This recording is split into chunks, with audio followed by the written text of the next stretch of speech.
What's going on, guys? Firewolf Tech here, showing you guys the Samsung 32-inch Odyssey G7 gaming monitor.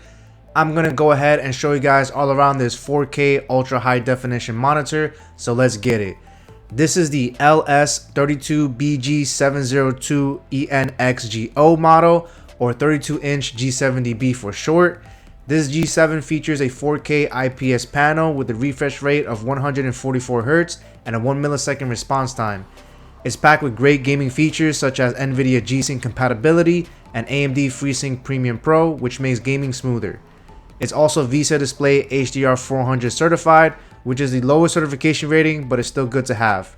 Samsung is throwing smart TV features on the latest monitors, so this 32-inch G7 has its own operating system where you can watch your favorite streaming apps, Samsung TV channels, and even comes with Samsung's own gaming hub for cloud gaming. This gaming monitor ain't cheap with a price tag of $1,000, so I want to know if the 32-inch Samsung Odyssey G70B is worth getting. I'll be showcasing PC gaming, PlayStation 5 gameplay, DaVinci Resolve experiences, and much more, so stay tuned for that.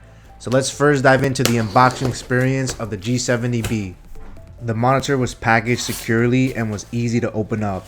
The G70B without the stand weighs 14.1 pounds, which is fairly light and easy to maneuver. Now inside the box we're going to have a nice installation guide. The actual stand itself is going to be the bottom portion, and then the top portion over here that connects directly to the monitor itself.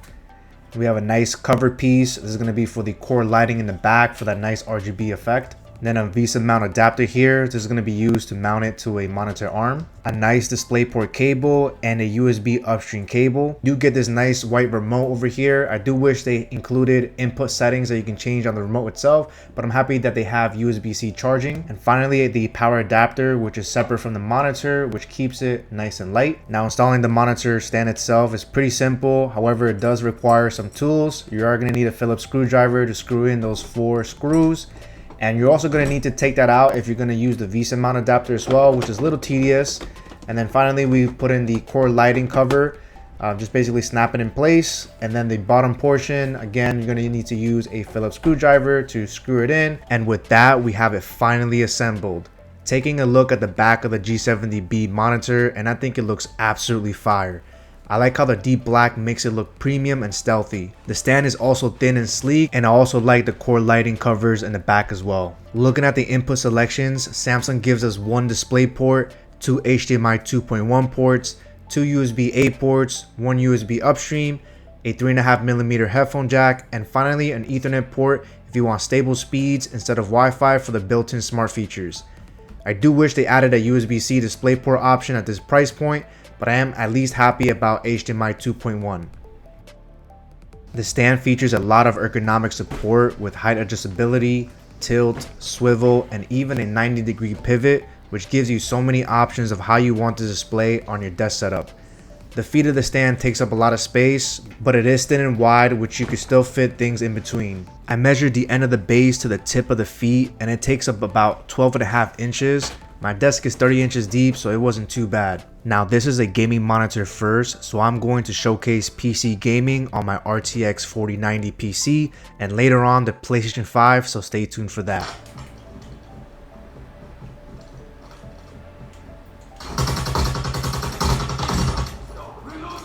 I'm running Modern Warfare on the highest settings and 4K resolution with DLSS on.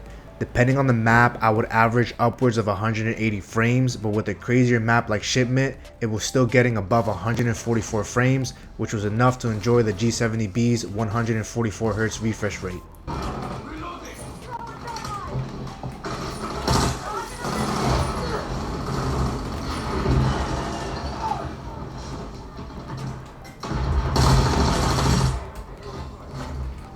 Now it's important to note that the G70B has built-in speakers, which I forgot to enable for these gameplays, and I'll be honest, the speakers aren't that great, so if you want to enjoy better audio, I recommend dedicated PC speakers such as the Leviathan V2 that you're hearing in the background.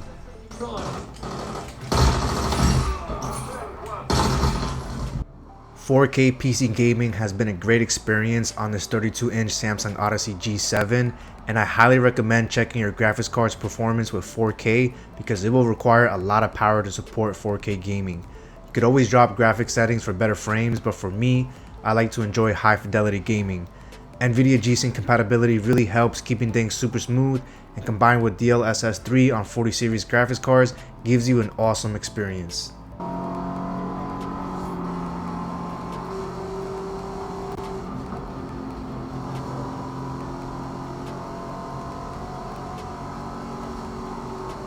Taking a quick break from gaming, and you might be wondering how the G70B performs as a desktop monitor.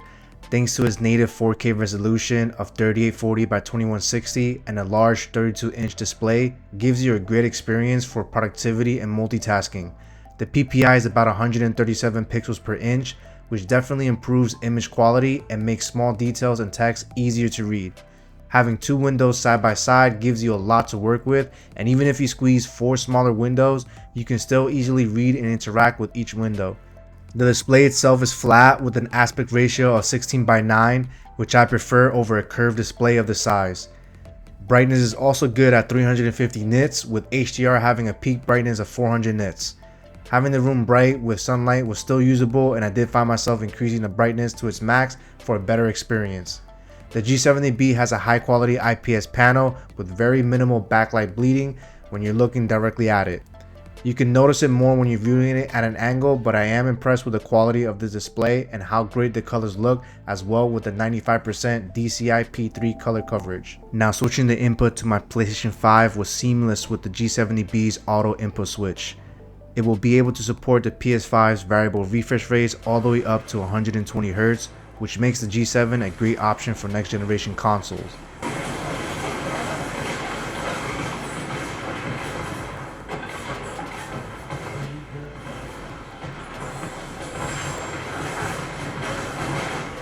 Playing Diablo 4 on the PS5 was an amazing experience, with HDR elevating the experience.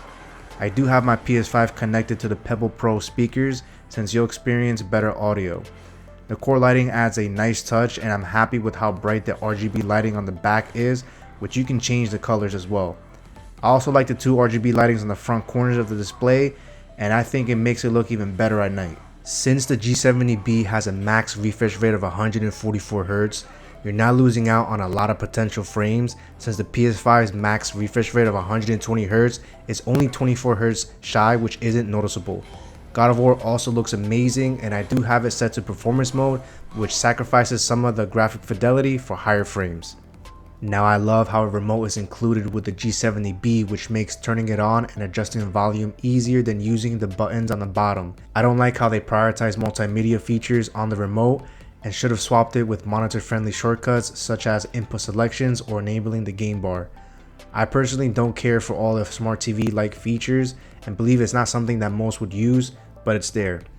Changing the monitor settings with the remote is definitely easier, and Samsung provides a ton of customizations from brightness to contrast settings. It even has built-in Bluetooth to connect a Bluetooth speaker. The gaming settings are also great with adaptive sync toggles, response time settings, and even able to add a cool dot sight for first-person shooter games. The core lighting settings are also inside the game menu, which you can customize the effect of the lights, the color, and even sync the lighting to the content on the screen. One of the most important things for me for a monitor is how well it boosts my productivity.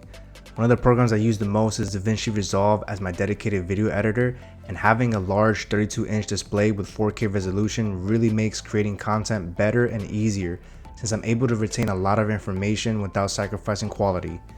I personally prefer ultra-wide monitors, but if I had to choose a 16:9 monitor, I would definitely want 4K and 32 inches. It's worth mentioning that the G70B also has the option of changing the aspect ratio to 21:9, but it will also shrink the vertical space with two black bars on the top and bottom. This is good if you want to play a game that supports ultra-wide and want to see more of the environment.